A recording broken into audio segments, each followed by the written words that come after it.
Assalamualaikum warahmatullahi wabarakatuh.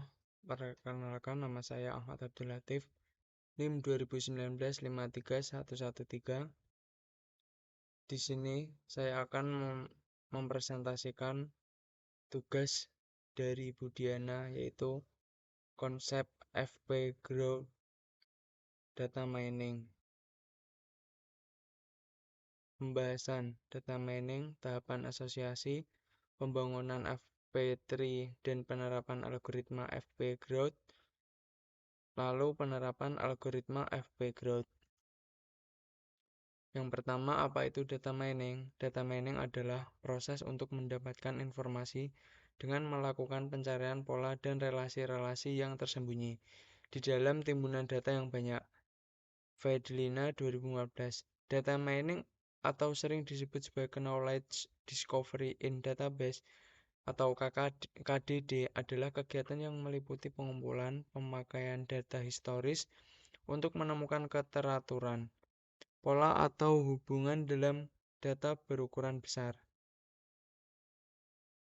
Keluaran data mining ini bisa dipakai untuk membantu pengambilan keputusan di masa depan. Pengembangan KDD ini menyebabkan penggunaan pattern recognition semakin berkurang karena telah menjadi bagian data mining. Lalu tahapan asosiasi. Apa itu tahapan asosiasi?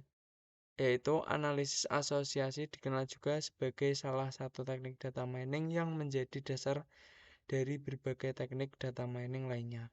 Khususnya, salah satu tahap dari analisis asosiasi yang disebut analisis pola frekuensi tinggi, frekuensi pattern mining, menarik perhatian banyak peneliti untuk menghasilkan algoritma yang efisien.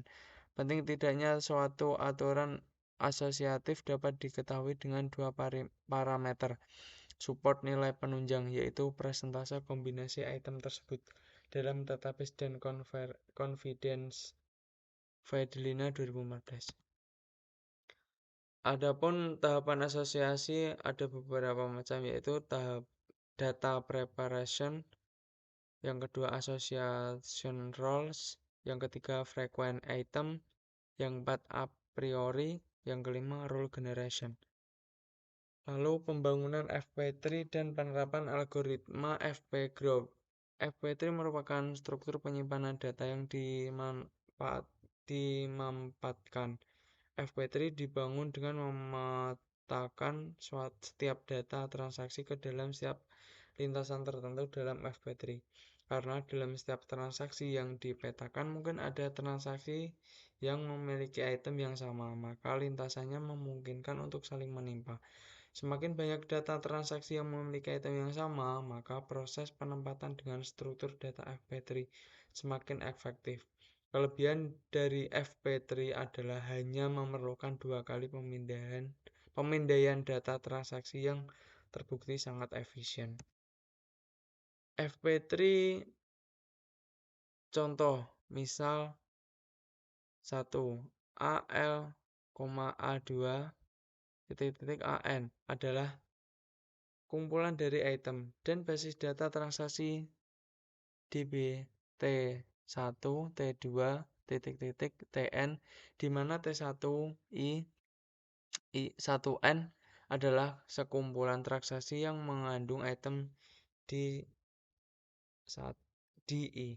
Sedangkan support adalah penghitung counter frekuensi kemunculan transaksi yang mengandung suatu pola. Suatu pola dikatakan sering muncul frekuensi pattern apabila support dari pola tersebut tidak kurang dari suatu konstan atau batas ambang minimum support yang telah didefinisikan sebelumnya. Adapun FP3 adalah sebuah pohon dengan definisi sebagai berikut. FP3 dibentuk oleh sebuah akar yang diberi label 0, sekumpulan pohon yang beranggotakan item-item tertentu, dan sebuah tabel frekuensi header. Dan setiap simpul dalam FP3 mengandung 3 informasi penting, yaitu label item, menginformasikan jenis item yang mempresentasikan simpul tersebut, support count, mempresentasikan jumlah lintasan transaksi yang melalui simpul tersebut, dan pointer penghubung yang menghubungkan simbol-simbol dengan label item sama antara lintasan ditandai dengan garis panah putus-putus. Penerapan algoritma FP-Growth. Algoritma FP-Growth merupakan pengembangan dari algoritma a priori, sehingga kekurangan dari algoritma a priori diperbaiki oleh algoritma FP-Growth. Frequency Pattern Growth (FP-Growth) adalah salah satu alternatif algoritma yang dapat digunakan untuk menentukan himpunan data yang paling sering muncul dalam sebuah kumpulan data. Pada algoritma a priori diperlukan generate candidates untuk mendapatkan frequent item.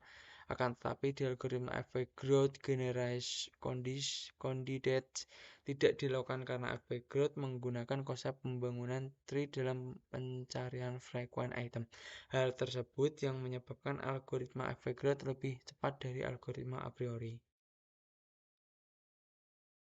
Lalu di sini saya akan memperlihatkan makalah saya dan contoh dari penerapan algoritma FP-Growth yang berbentuk pohon. Yang pertama, hasil penentuan FP-Tree setelah pembacaan TID1 dari data di sini. Berikut contohnya, 0 bercabang ke bawah A banding 1, lalu ke bawah B banding 1. Hasil pembentukan FP-Tree setelah pembacaan TID1 yaitu 0 bercabang ke bawah A1, bercabang ke bawah B1, lalu B1 menarik ke atas yang menghasilkan B1, lalu B1 ke bawah C1, lalu ke bawah menghasilkan D1. Gambar hasil pembentukan FP-Tree setelah pembacaan TID2 yaitu 0 pusat, 0